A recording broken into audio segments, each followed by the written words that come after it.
Hola, ¿qué tal? Buenas noches. Mi nombre es Fanny Catalina Martínez Novelo, estudiante de Técnico Superior en Urgencias Médicas en la UNAD de México. En la siguiente actividad vamos a realizar la autoevaluación de la materia Soporte Vital en Medicina Prehospitalaria. Primeramente vamos a iniciar con la serie de preguntas que nos fueron proporcionadas por nuestro docente en línea, la licenciada Georgina Mote Mejía. ¿Cuáles son las indicaciones específicas para el manejo de la vía aérea avanzada? Nosotros, para proveer una vía aérea segura, suministrar el oxígeno necesario y mantener la ventilación, es importante reconocer cuáles son las indicaciones específicas para el adecuado manejo de la vía aérea avanzada. Las indicaciones para la ventilación mecánica. En estas es necesario identificar los indicadores que nos ayudarán a distinguir cuando el paciente con paro requiere de ventilación o, en su caso, que no puede ser ventilado por los métodos básicos que ya nosotros conocemos. Los indicadores son, en caso de trauma cráneoencefálico, que tenga una escala de coma de grado menor de 8 o menor. Este será considerado como un trauma severo que ameritará el manejo avanzado de la vía aérea. Punto 2. Si el paciente no puede ser ventilado adecuadamente con el dispositivo de bolsa, válvula, mascarilla, a pesar de tener una fracción inspiradora de oxígeno del 100%, ameritará el manejo avanzado de la vía aérea. En pacientes que, a pesar de tener una ventilación con mascarilla, aparezcan datos de una inadecuada ventilación y que presenten síntomas o signos tales como la ausencia de movimiento de expansividad torácica, la presencia de cianosis generalizada, la ausencia de murmullo vesicular, la sobredistensión gástrica, obstrucción de la vía aérea por un cuerpo extraño. También, cuando derivada de alguna condición médica o traumática, se pierdan los reflejos de protección de la vía aérea. Asimismo, también lo podemos realizar en casos donde se tengan criterios de sospecha para una quemadura de la vía aérea.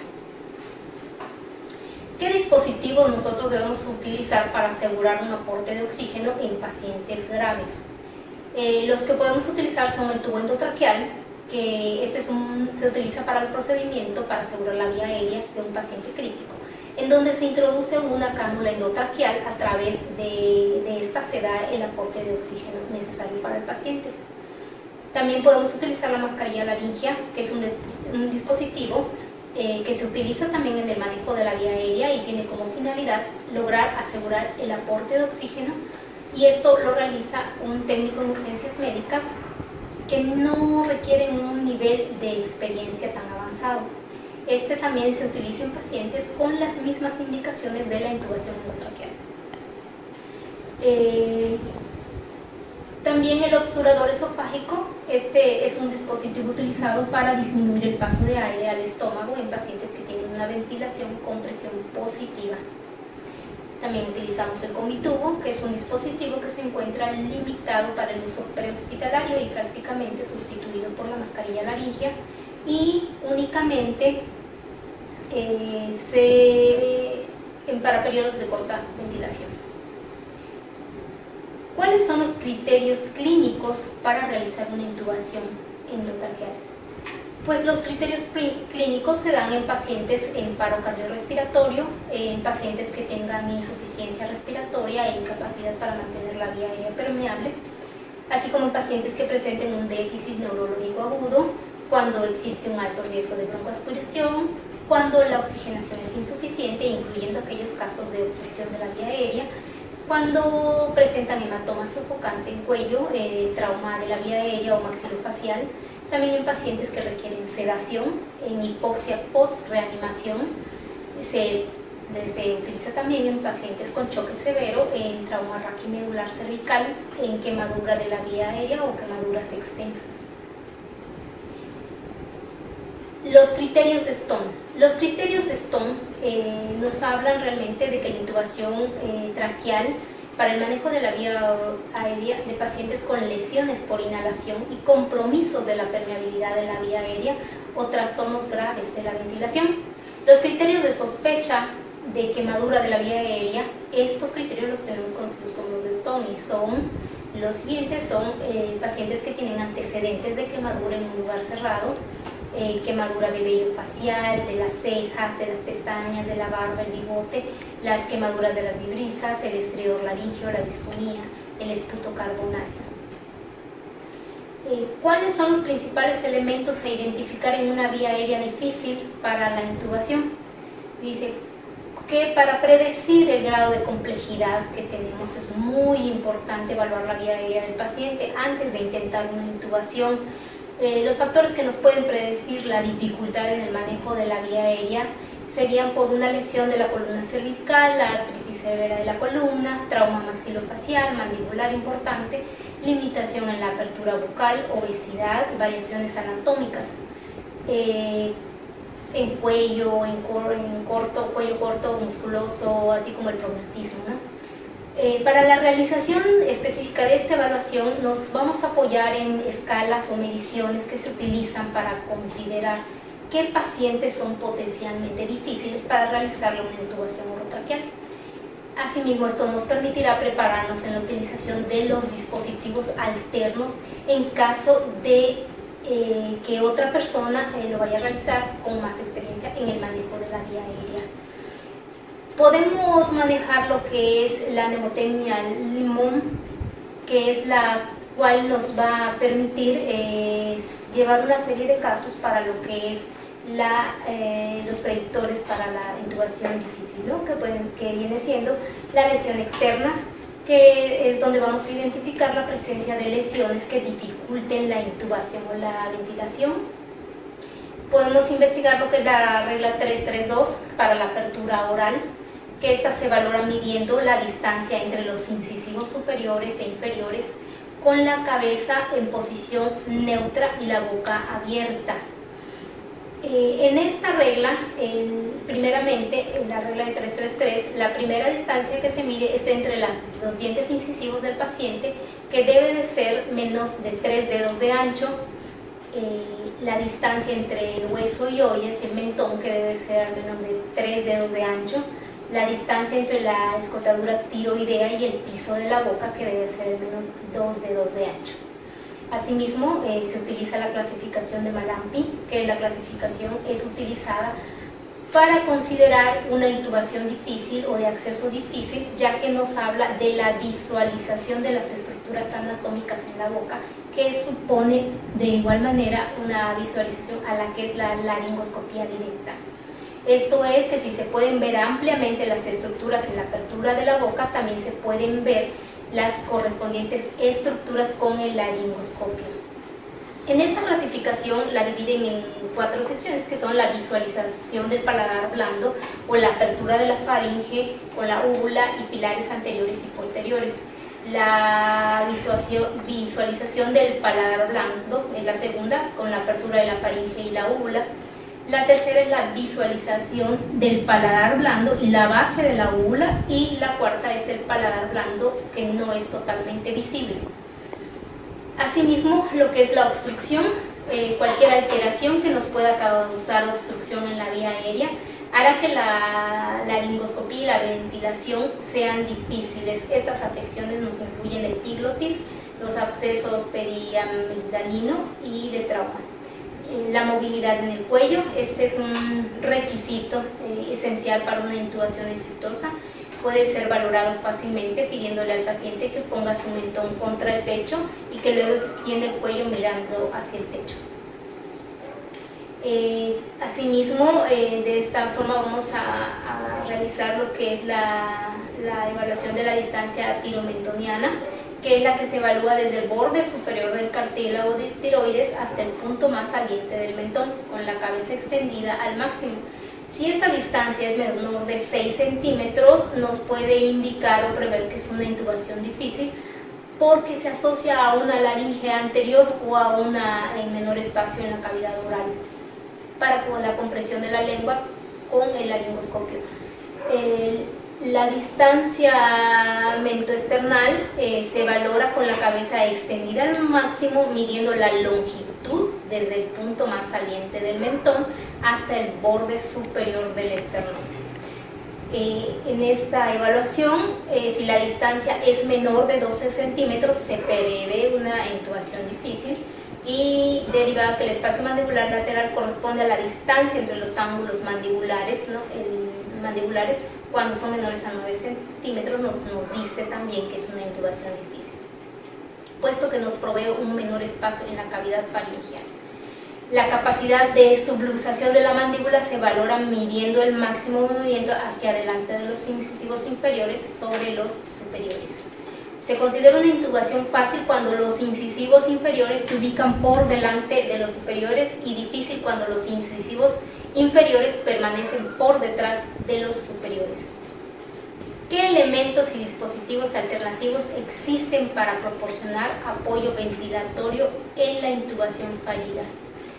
Bueno, anteriormente mencionamos los dispositivos que se utilizan en caso de la intubación, y en caso de que ésta sea fallida podemos tener unas alternativas para el manejo de la vía aérea que deben ser utilizadas cuando hemos identificado en el paciente que es un portador de vía aérea difícil y se tienen múltiples intentos por intubar por vía orotraqueal. Estas alternativas son utilizadas por reanimadores que están familiarizados con dichas técnicas y cuando se cuente con, obviamente, el material necesario para realizar estos procedimientos. En este caso podemos utilizar la intubación retrógrada, que es la que es utilizada cuando el método de laringoscopía directa falla y no se cuenta con otro método alternativo. En este se trata de perulizar la vía aérea con el objetivo de realizar una inserción del cricoides haciendo salir esta férula por la boca, de forma que sirva de guía, una guía para la cánula orotraqueal. En el caso de la cricotomía, que también es un método que se utiliza, es una técnica que amerita manejo quirúrgico, pero que puede ser desarrollada en el ambiente prehospitalario. Realmente está indicada cuando existe una obstrucción de la vía aérea a un nivel supraglótico, ya sea por edematización de la vía respiratoria o por obstrucción de un cuerpo extraño.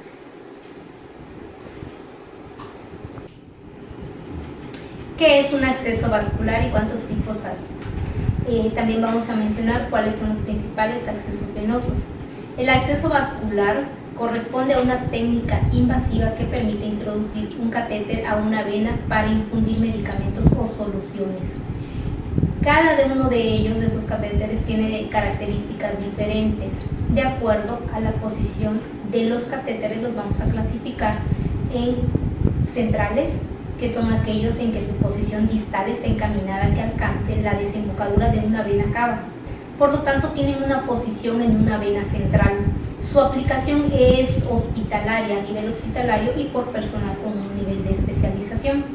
Estos dispositivos intravenosos se sitúan en el extremo distal de la vena cava superior, vena cava inferior o cualquier zona de la anatomía cardíaca, el abdomen y el abdomen.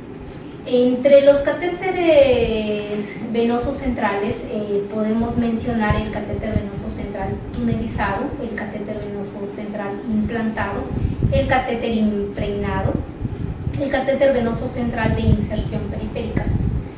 Asimismo, existen los catéteres venosos periféricos, que son dispositivos los cuales donde la canalización se realiza por medio de una vena periférica. De acuerdo a su longitud, estos se dividen en catéteres de longitud corta, de longitud media o larga y de calibre variable, que se miden en Gauss y los calibres siendo inversamente proporcionales en valor al grosor de la aguja. Los catéteres periféricos cortos son aquellos que los manejamos como los de tipo mariposa, de calibre entre un 25 y 19. Estos se utilizan generalmente en pediatría y en adultos cuando los accesos venosos son difíciles, así como cuando la solución tiene poca capacidad irritativa. Las extracciones sanguíneas y tratamientos subcutáneo continuo o intermitente. Lo que es en sí la cánula venosa son entre calibres de 14 Gauss y 26 y se usan en urgencias inmediatas que requieren un acceso venoso o un tratamiento corto intermitente con fluidoterapia de baja osmolaridad, en extracciones sanguíneas, en inestabilidad clínica donde se requiere de un acceso venoso disponible y un tratamiento subcutáneo. Entre los catéteres periféricos cortos se incluyen los catéteres de gran calibre para punción venosa periférica con guía y dilatador para la infusión rápida de material de poliuretano. Estos se usan en caso de perfusión rápida de grandes volúmenes de soluciones de baja capacidad irritativa. Los catéteres de periféricos de longitud media son una cánula venosa que va de entre 14 a 18 y de 21 a 28 de recorrido. Estos están formados por una aguja de acero de inserción y un catéter de guía metálica de poliuretano de PVC. Estos están recomendados en tratamientos mayores de 7 días con fluidoterapia de baja capacidad irritativa. ¿Cuáles son los principales accesos para realizar una punción periférica? Los principales accesos son los dorsales metacarpianos. Estos generalmente causan un daño mínimo al árbol vascular, permitiendo diámetros menores de catéter, limitan el movimiento y pueden cambiar el flujo por la posición de la mano.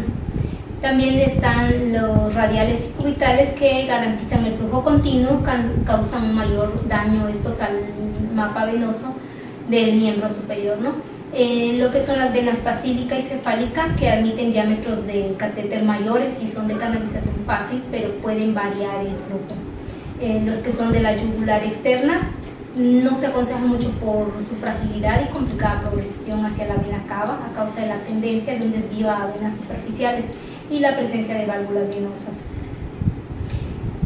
¿Cuáles son las indicaciones específicas para el acceso intraóseo?